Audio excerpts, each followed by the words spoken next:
मेरा नाम वेंकटेश पवार है और मैं महाराष्ट्र का रहने वाला हूं। यह घटना मेरे साथ 4 साल पहले घटी थी। तब मैं सतारा सिटी में ऑटो ड्राइवर का काम करता था।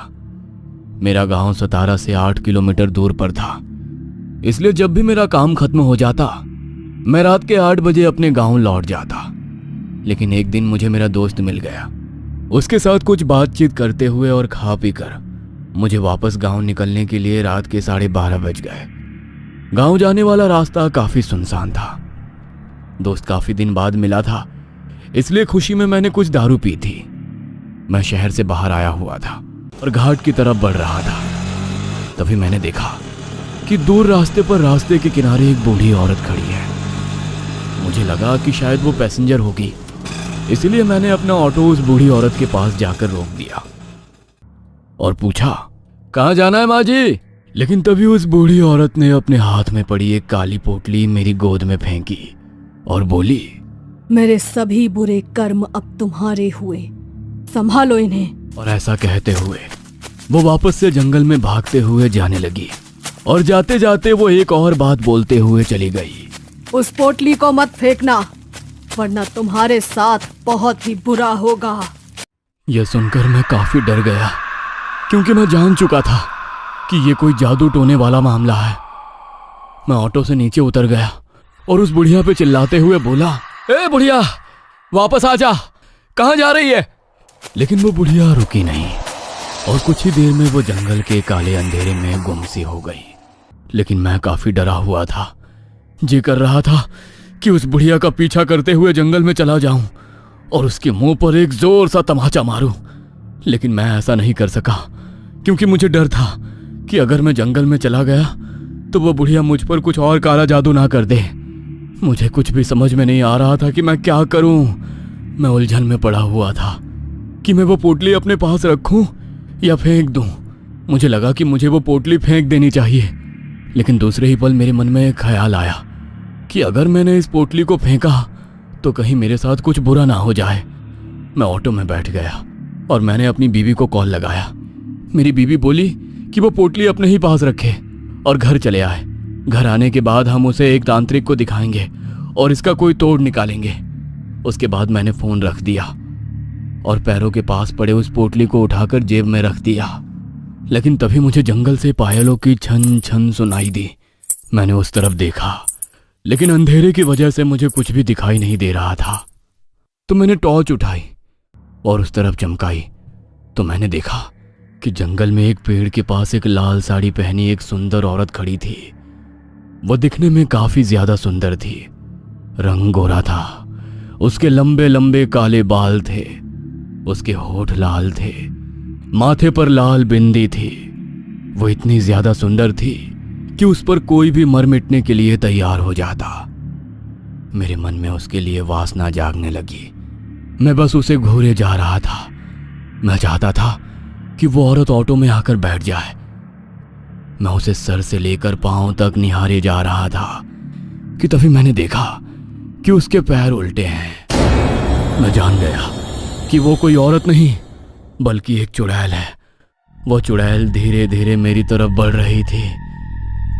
मैंने ऑटो स्टार्ट किया और गांव की तरफ निकल पड़ा। मैंने रियर मिरर में देखा तो वो लाल साड़ी पहनी हुई चुड़ैल मेरे पीछे ही आ रही थी। मैंने ऑटो की स्पीड बढ़ाई और उस लाल साड़ी पहने चुड़ैल को काफी पीछे छोड़ दिया। कुछ दूर आगे जाने के बाद मैंने देखा कि वो लाल साड़ी पहनी हुई चुड़ैल पीछा नहीं कर रही है। तो मैंने ऑटो की स्पीड कम कर दी। मैं सोचने लगा कि क्या चुड़ैल दिखने में इतनी सुंदर होती है? मैंने अपने जीवन में पहली बार किसी चुड़ैल को देखा था। तभी मुझे पिछली सीट से पायल की छन छन सुनाई दी। मैं घबरा गया। डर के मारे मेरी आंख बड़ी हो गई। मैंने मिरर में देखा और मेरे रोंगटे खड़े हो गए, क्योंकि पिछली सीट पर वही लाल साड़ी पहनी चुड़ैल बैठी हुई थी जो मेरी तरफ देख मुस्कुरा रही थी। उसे देख मैं कांप उठा।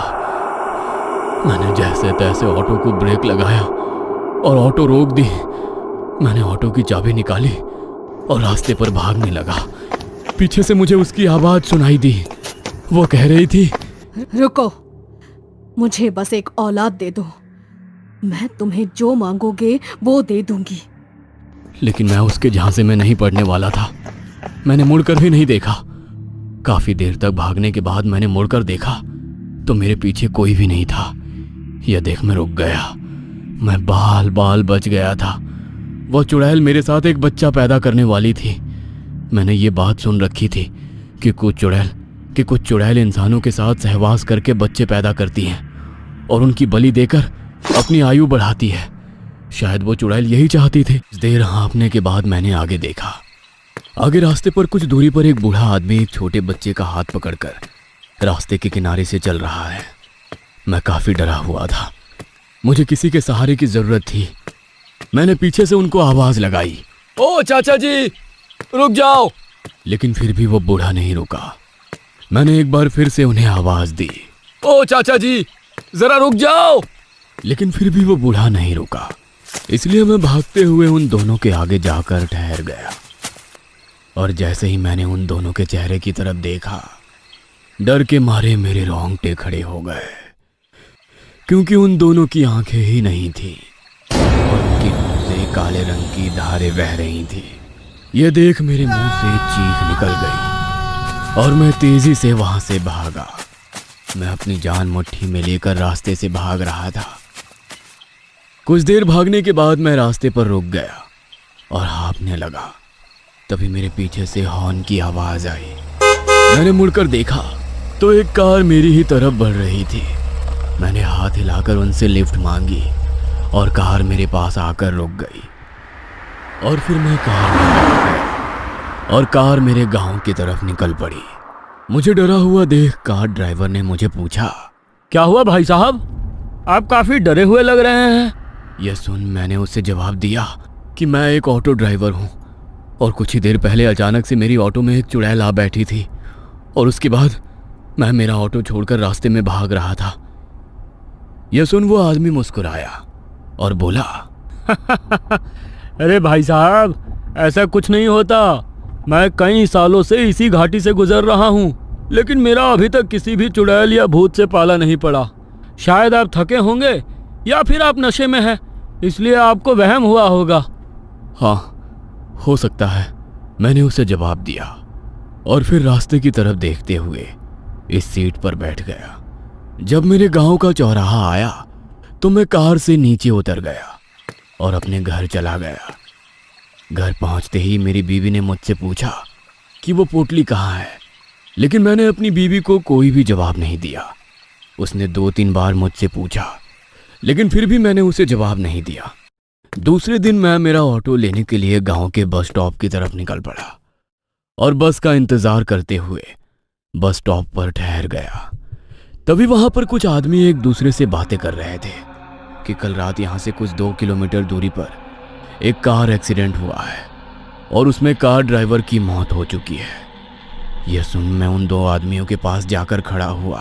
और भाई साहब वो कार कौन सी थी, मैंने उनमें से एक आदमी से पूछा।